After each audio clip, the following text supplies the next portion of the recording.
My Adventures with Superman was back again on Adult Swim for its big Season 1 finale this week entitled Hearts of the Fathers. I'm Cape Joel, and this is the video series where I give my thoughts and feelings on the episode that was, while also shouting out any comic book Easter eggs or references I can find. So with that out of the way, let's hop into it, shall we? As we join the episode, Clark is having another nightmare, no doubt spurred on by all the new information he was given in the last episode involving the alien race that spawned him and the fact that he may or may not be from a group of warlike conquerors dead set on Earth. In fact, Clark is so upset by what he believes to be this revelation, he ends up having it out with hologram Jor-El. These two still don't understand each other, but it's clear that Clark doesn't even know half of the full story, and his words really cut Jor-El deep. Again, if the title wasn't a dead giveaway, this one is all about fathers and their complex relationships to their children. And oh boy, do the relationships get complicated in this one, I tell ya. Now back with the intern trio, they're still reeling from the last big battle with Ivo. Clark asked them for their help in tracking down the general, as he still believes him to be his last best hope at truly understanding his origins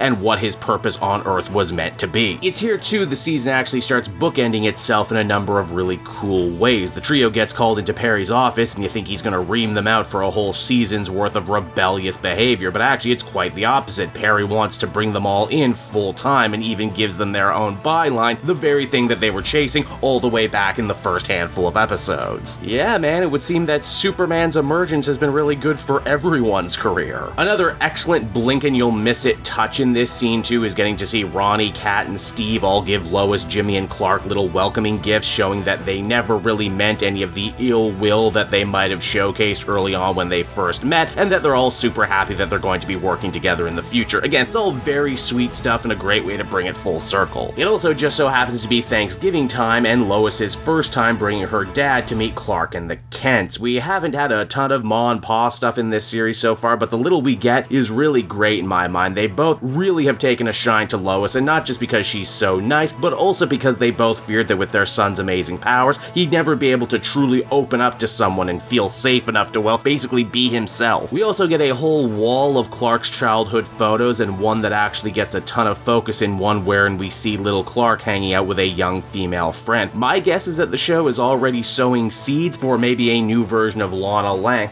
We could meet her next season, possibly. And hey, speaking of meetings in this episode, we finally learned that the mysterious general who has been dogging Clark all season long is actually none other than General Sam Lane, Lois's father. Dun dun dun! Yeah, I know, probably the best, worst kept secret in the entire show, but hey, there it is. But hey, you know what, for what it's worth, every Superman story is bound to be someone's first, and just because I'm an expert on the comic source material doesn't mean that there isn't someone out there who didn't enjoy this twist and didn't see it coming. Also, you gotta give the show credit for sticking to its guns and making sure that Lois never actually saw the general until right now in the final episode of season 1, in an episode that's all about fathers. It shows that the writers were certainly playing the long game for this one and knew where they were going with it all. This also means I can officially talk about Sam Lane. In the comics, Lane was usually always shown as a hard-ass father and professional military man, as well as a frequent antagonist to Superman. Here, the show actually does offer him some extra depth and dimension by A,